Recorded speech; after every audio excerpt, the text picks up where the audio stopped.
Hi friends, ఎలా ఉన్నారు? ప్రాపర్టీని కొనే ముందు ఎలాంటి జాగ్రత్తలు తీసుకోవాలో విశ్లేషిద్దాము.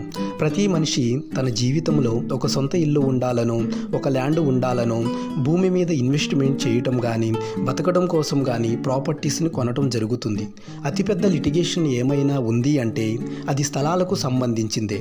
కోర్టుల్లో 100 కేసులు ఉన్నాయి అంటే దానిలో 65% ల్యాండ్స్కి సంబంధించే తగాదాలు. ప్రతి మనిషి జీవితంలో స్థలం కానీ, ఇల్లు కానీ కొనటం అనేది ఒక గొప్ప అచీవ్మెంట్గా ఫీల్ అవుతారు.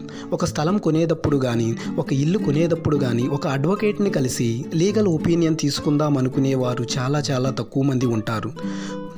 ఆస్తి కొనేటప్పుడు ఫస్ట్ వాళ్ళ ఆలోచన ఎలా ఉంటుందంటే, ఇల్లు చాలా బాగుంది అని, స్థలం చాలా తక్కువ ధరకి వస్తుందని, మంచి ఏరియాలో ఉందని చూస్తారు తప్ప అదేవిధంగా ఏజెంట్ కూడా భరోసా ఇచ్చాడనేది చూస్తారు. కొంతమంది బ్యాంకు లోన్ ఇచ్చి ఉంది కాబట్టి ధీమాగా కొనేవాళ్ళు కూడా ఉన్నారు. అది కూడా చాలా తప్పే.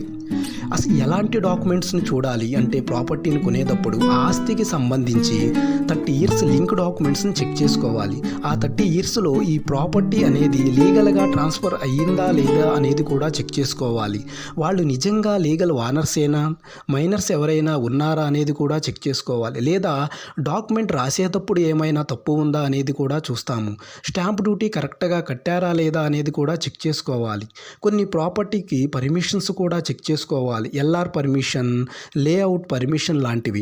ల్యాండ్ కన్వర్సేషన్ ఎప్పుడైంది, దాన్నే నాలా అని కూడా అంటారు. దానికి మళ్ళీ ఫీజులు కట్టారా లేదా అనేది కూడా చెక్ చేసుకోవాలి. అదేవిధంగా మున్సిపాలిటీలు పర్మిషన్లు తీసుకున్నారా లేదా, రేరా అప్లికేషన్ తీసుకున్నారా అనేది కూడా చెక్ చేసుకోవాలి. ఈసీ కూడా చెక్ చేసి అది ఏమైనా మార్ట్గేజీలో ఉందా అనేది కూడా చెక్ చేసుకోవాలి. చాలా రకాలుగా చెక్ కొనుక్కుంటేనే మీకు భవిష్యత్తులో ఆ ప్రాపర్టీకి సంబంధించి ఎటువంటి తగాదాలు రావు. భద్రంగా మీరు హ్యాపీగా ఉండడానికి అవకాశం ఉంటుంది. Thank you so much.